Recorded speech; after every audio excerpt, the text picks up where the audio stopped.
Bismillahirrahmanirrahim. Assalamu alaikum students. I hope you're all fine.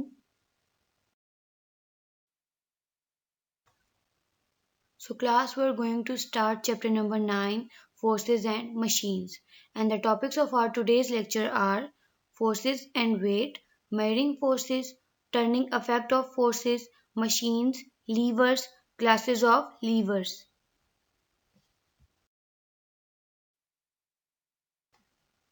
Forces and weight. Anything which moves need a force to start it. किसी भी चीज को move करने के लिए force चाहिए होती है. फोर्स में पुश, पुल, टग, स्क्वीज, स्ट्रेच, ट्विस्ट और press. But simply they all move और चेंज शेप ऑफ थिंग्स. अगर हम सिंपली बात करें तो फोर्स किसी भी चीज को या मूव करवाती हैं या फिर उसकी शेप को चेंज कर देती हैं. Weight is a force. आपका वेट भी एक फोर्स है. Your mass is pulled down by gravity and the result of that pull is a force called weight. जैसे कि आपको पता है कि ग्रेविटी एक ऐसी फोर्स है जो हर चीज को अपनी तरफ पुल कर रही होती है. तो आपका जो मैस है उसी के मुताबिक ग्रेविटी आपको अपनी तरफ पुल कर रही होती है और उसके रिजल्ट में जो पुलिंग फोर्स यूज हो रही है आपके ऊपर उसको हम वेट कहते हैं. The force of gravity pools you down on the slide. Gravity की वजह से किसी भी चीज को या किसी भी इंसान को मूव किया जा सकता है. जैसे कि जब आप स्लाइड्स पे बैठते हैं तो जो आप नीचे की तरफ मूव कर रहे हैं वो आप ग्रेविटी की फोर्स की वजह से मूव कर रहे हैं. Your weight pools you down but the seat pushes upwards until the two forces balance. इस पिक्चर में आप देख रहे हो जो एक स्प्रिंगी बेंच होता है जिसमें स्प्रिंग्स लगे हुए होते हैं. उसके ऊपर जब आप बैठते हो तो आपका जो वेट होता है वो उसको नीचे की तरफ पुल कर रहा होता है, लेकिन जो स्प्रिंग होते हैं वो उसको अपवर्ड मूव कर रहे होते हैं. इस वजह से वो बेंच बहुत ज़्यादा मूव कर रहा होता है. लेकिन वो स्टेबल कब होता है? जब आपका वेट और जो फोर्स स्प्रिंग लगा रहे हैं वो दोनों आपस में बैलेंस हो जाते हैं.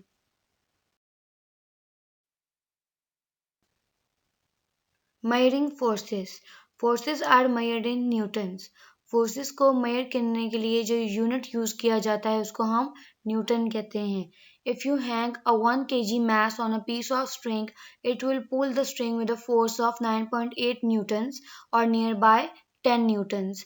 अगर आप 1 kg mass को एक स्ट्रिंग के ऊपर हैंग कर देंगे तो वो जो स्ट्रिंग के ऊपर फोर्स लगा रहा है वो 9.8 न्यूटन्स या फिर तकरीबन 10 newtons होगी. Because weight is a force, if your mass is 40 kg, then your weight is nearly 400 newtons, 392 newtons to be precise. क्योंकि वेट भी एक फोर्स है तो अगर आपका मैस 40 kg है तो जो आपका वेट होगा यानी कि जो आपको अर्थ की ग्रेविटी की वजह से भी पुलिंग फोर्स लग रही है उसकी वजह से आपका वेट 400 न्यूटन्स होगा या फिर तकरीबन 392 न्यूटन्स होगा.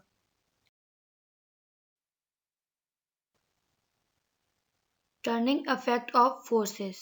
Forces can make things turn. Forces किसी भी चीज को turn करवा सकती हैं. For example, a playground roundabout turns when someone apply a force to it. जैसे कि आप एक प्लेग्राउंड में देखते हैं एक राउंड अबाउट जो एक झूला होता है गोल सा, उसको जब भी कोई मूव करता है उसके ऊपर फोर्स अप्लाई करता है तो वो टर्न करने लग जाता है, मूव करने लग जाता है. You can exert a greater turning force with a longer spanner. First two boxes में आप देख रहे हैं कि स्पैनर यूज किए गए हैं टू टाइप्स के, एक लॉन्गर है और एक शॉर्टर है. तो जो लॉन्गर स्पैनर है उससे आप ज़्यादा ग्रेटर टर्निंग फोर्स लगा सकते हैं. If you hold the spanner away from the nut, you can exert a bigger turning force. और थर्ड और फोर्थ पिक्चर में आप देख रहे हैं कि इसमें जब स्पैनर यूज किया जा रहा है तो एक को ज़रा करीब से होल्ड किया जा रहा है और एक को दूर से. तो जब आप एक स्पैनर को दूर से होल्ड करेंगे तो उसके ऊपर भी आप बिगर टर्निंग फोर्स लगा सकते हैं. The turning effect of a force is called moment. एक टर्निंग इफेक्ट जो होता है किसी भी फोर्स का उसको हम मोमेंट कहते हैं. The size of moment depends upon the size of force used, the perpendicular distance the force is from fulcrum or pivot. जो मोमेंट का साइज होता है वो डिपेंड करता है साइज ऑफ फोर्स पे कि फोर्स का साइज क्या है, और डिस्टेंस पे कितनी फोर्स जहाँ पे लग रही है उसका जो फल्क्रम और पिवट पॉइंट है जो जिसके ऊपर फोर्स अप्लाई हो रही होती है उससे उसका कितना डिस्टेंस है। तो इसको फाइंड करने के लिए हमारे पास फॉर्मूला है moment is equal to force multiplied by distance. The unit of a moment are newton metres. Moment को न्यूटन मीटर्स में मेजर किया जाता है, लेकिन अगर हमारे पास डिस्टेंस सेंटीमीटर में होगा तो हम उसका यूनिट भी न्यूटन सेंटीमीटर कर देंगे। Machines. A machine is any device which enables us to do work more easily. Machine एक ऐसी डिवाइस है जो हमें किसी भी काम को करने में मदद करती है। Big and complicated looking machines are made up of one or more of these six simple machines. कोई भी मशीन आपको कितनी भी कॉम्प्लिकेटेड लगे लेकिन वो in six type of simple machine से मिलके बनी होती हैं। और six type of simple machines हैं liver, ramp or inclined plane, wedge, screw, wheel and axle, and pulley. Some examples of simple machine are screwdriver, hammer and door handle. Simple machines की कुछ examples हमारे पास हैं screwdriver, hammer और door handle. This screwdriver is being used as a simple machine. It makes the job of removing the lid easier. ये screwdriver जो है ये हमारे पास एक ऐसी सिंपल मशीन है जिसको हम यूज़ करते हैं किसी भी कैन का या जैसे पेंट का कैन होता है उसके लिड को ओपन करने के लिए। Machines can change the direction of a force और may change the strength of a force. Machine किसी भी फोर्स की डायरेक्शन को या फिर उसकी स्ट्रेंथ को चेंज कर सकती हैं।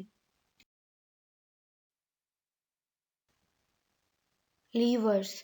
The earliest machine was probably the lever. सबसे अर्लीस्ट मशीन जो हमारे पास है वो है लीवर। इस पिक्चर में आप देख सकते हैं a tree branch can be used as a lever. कि सबसे एंशियंट टाइम में या सबसे पहले जब लोग गार में रहा करते थे तो उनको जब किसी भी ब्लॉक को हटाना होता या किसी भी ह्यूज स्टोन को हटाना होता था एक केव के रास्ते से, तो उनमें से किसी ने ये तरीका निकाला था कि वो एक ट्री की ब्रांच को यूज कर सकते हैं एज अ लीवर और उससे वो उसके नीचे फोर्स लगा के उस स्टोन को मूव कर सकते हैं।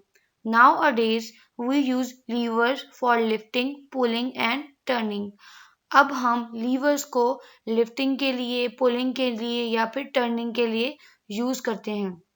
A lever consists of a rigid arm which is free to turn about a point called fulcrum.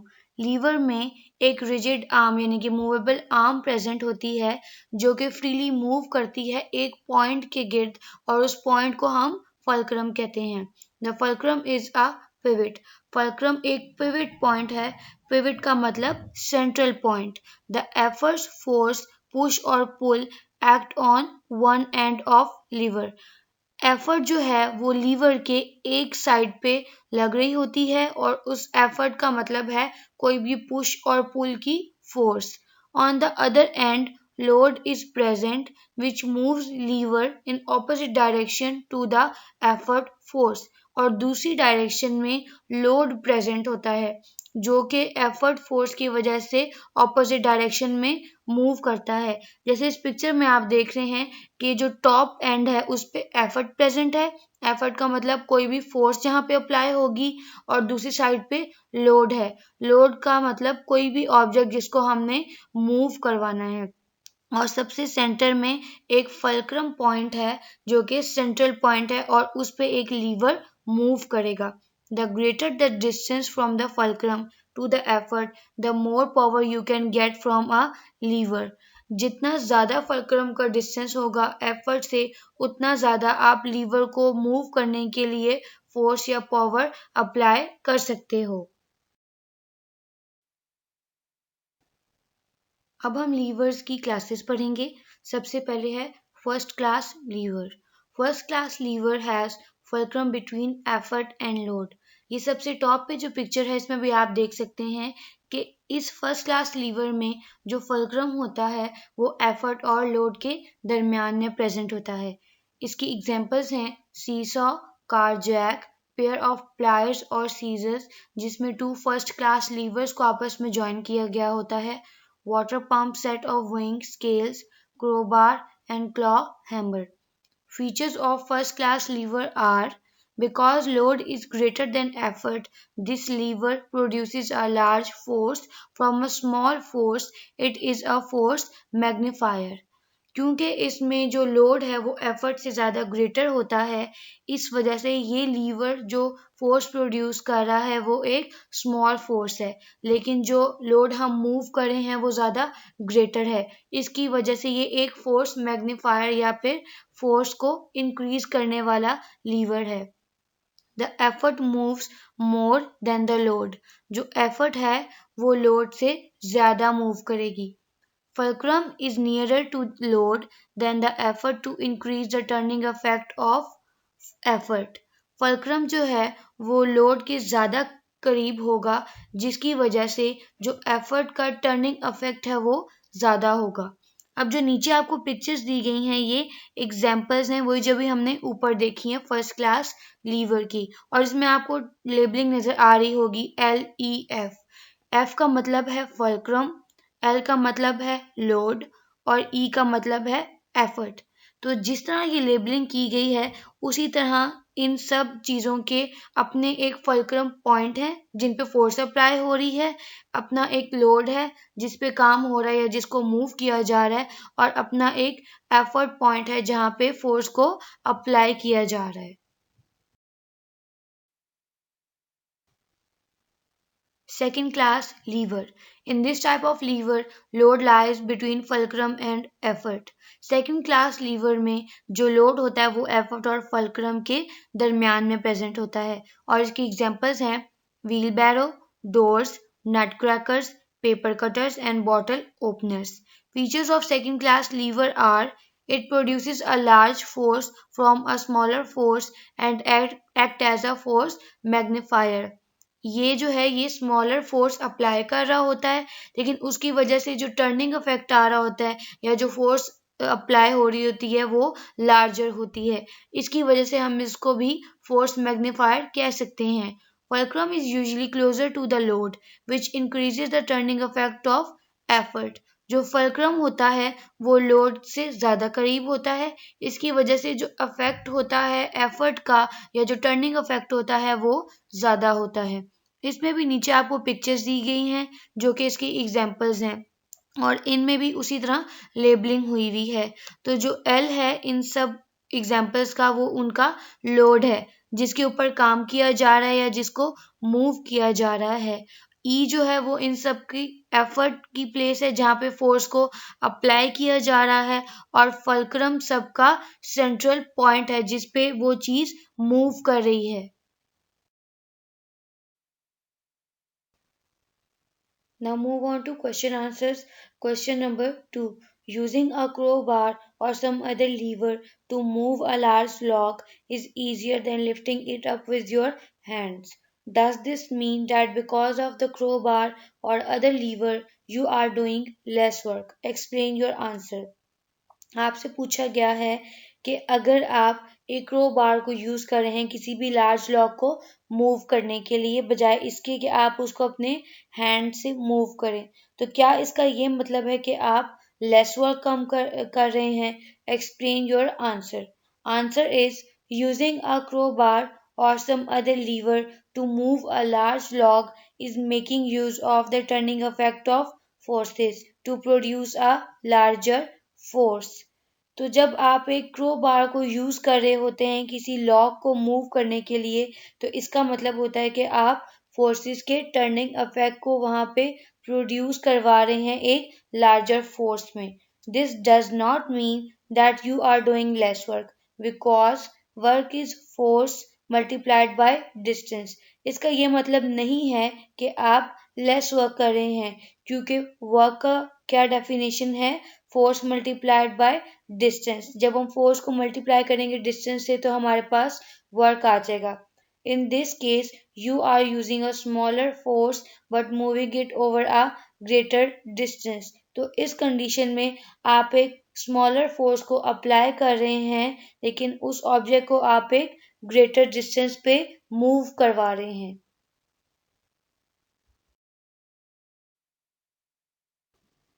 Question number 3. In what ways do machines make work easier? कि ऐसे कौन से तरीके हैं या कौन सी वजह हैं जिनकी वजह से मशीन्स हमारे काम को आसान बनाती हैं. Answer. A machine is a device which makes work easier.